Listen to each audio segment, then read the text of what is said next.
And God knew what was waiting for me in my own time in case I came back without the information she wanted, or maybe even if I came back with it. That suspicion made up my mind for me.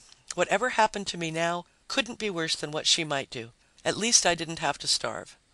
I stopped a man in the street. I let several others go by before picking him deliberately, because he was middle-aged, had a kindly face, and was smaller than me, so I could slug him and run if he raised a row. "Look, friend," I told him, "I'm just passing through town." "Ah?" he said pleasantly. "And I seem to have mislaid—" No, that was dangerous. I'd been about to say I'd mislaid my wallet, but I still didn't know whether they used money in this era. He waited with a patient, friendly smile while I decided just how to put it. "The fact is that I haven't eaten all day, and I wonder if you could help me get a meal." He said in the most neighborly voice imaginable, "I'll be glad to do anything I can, Mr. Weldon." My entire face seemed to drop open. You called me Mr. Weldon?" he repeated, still looking up at me with that neighborly smile. "Mark Weldon, isn't it? From the 20th century?" I tried to answer, but my throat had tightened up worse than on any opening night I'd ever had to live through. I nodded, wondered terrifiedly what was going on. "Please relax," he said persuasively. "You're not in any danger whatever. We offer you our utmost hospitality.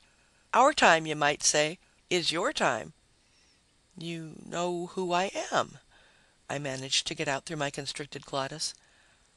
"I've been doing all this running and ducking and hiding for nothing." He shrugged sympathetically. "Everyone in the city was instructed to help you, but you were so nervous that we were afraid to alarm you with a direct approach. Every time we tried to, as a matter of fact, you vanished into one place or another. We didn't follow for fear of the effect on you. We had to wait until you came voluntarily to us." My brain was racing again and getting nowhere. Part of it was dizziness from hunger, but only part. The rest was plain frightened confusion. They knew who I was. They'd been expecting me. They probably even knew what I was after.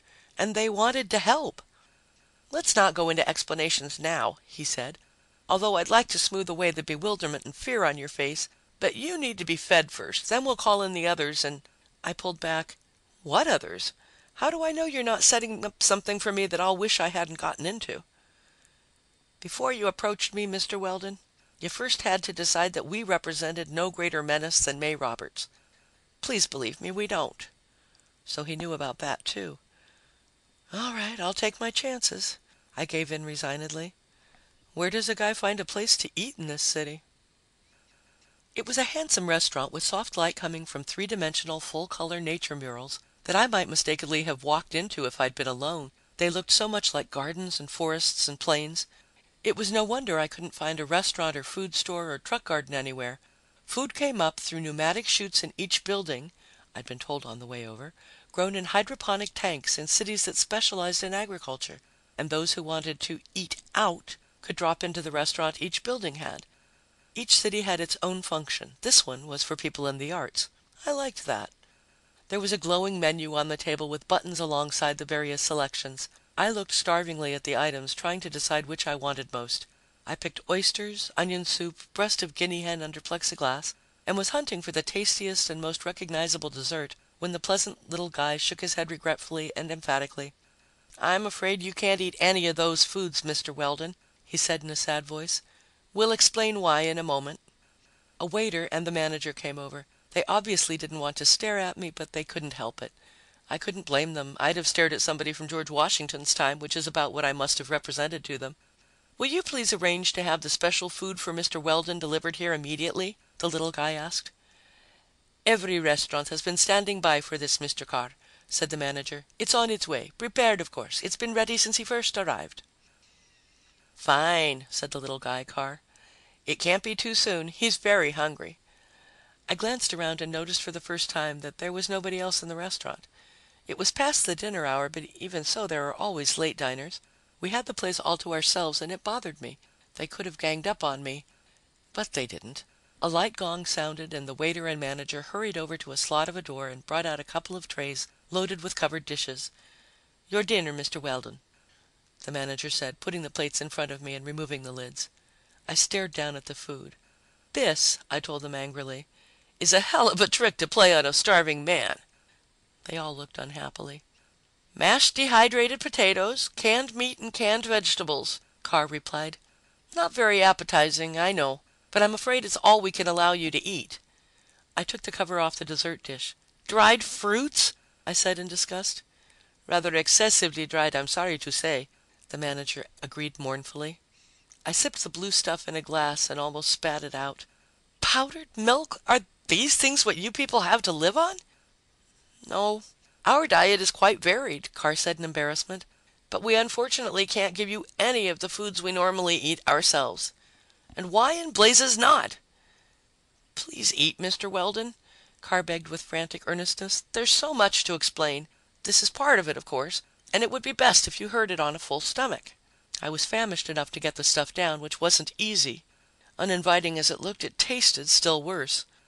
When I was through, Carr pushed silver buttons on the glowing menu. Dishes came up from an opening in the center of the table, and he showed me the luscious foods they contained. Given your choice, he said, you'd have preferred them to what you have eaten. Isn't that so, Mr. Weldon?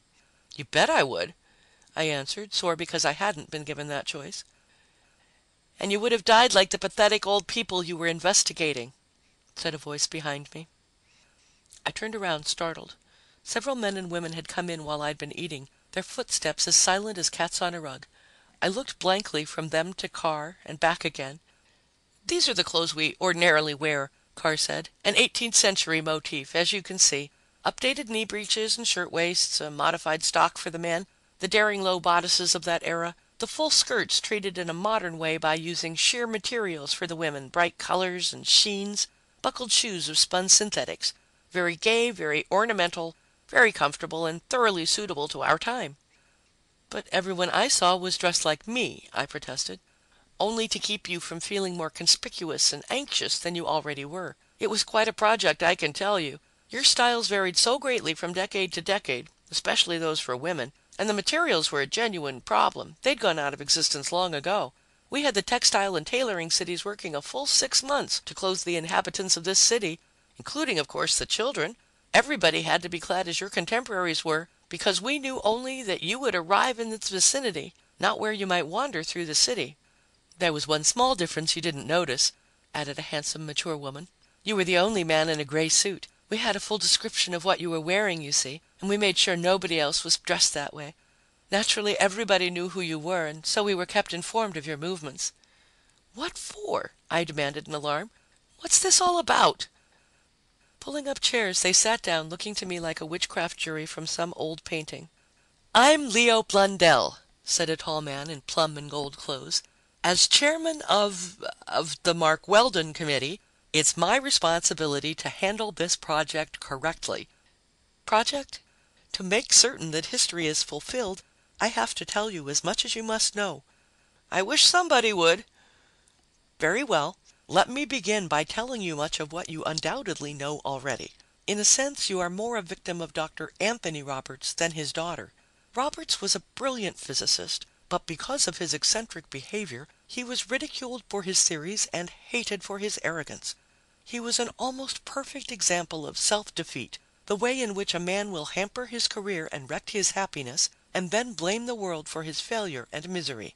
To get back to his connection with you, however, he invented a time machine. Unfortunately, its secret has since been lost and never rediscovered, and used it for antisocial purposes. When he died, his daughter May carried on with his work. It was she who sent you to this time to learn the principle by which the Dynapack operates. She was a thoroughly ruthless woman. Are you sure? I asked uneasily. Quite sure. I know a number of old people died after she sent them on errands through time, but she said they'd lied about their age and health. One would expect her to say that, a woman put in cuttingly. Blundell turned to her and shook his head. Let Mr. Weldon clarify his feelings about her, Rhoda. They are obviously very mixed. They are, I admitted.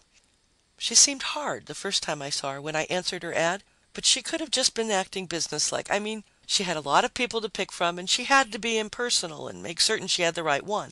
The next time, I hope you don't know about that, it was really my fault for breaking into her room. I really had a lot of admiration for the way she handled the situation. Go on, Carr encouraged me. And I can't complain about the deal she gave me. Sure, she came out ahead on the money I bet and invested for her, but I did all right myself.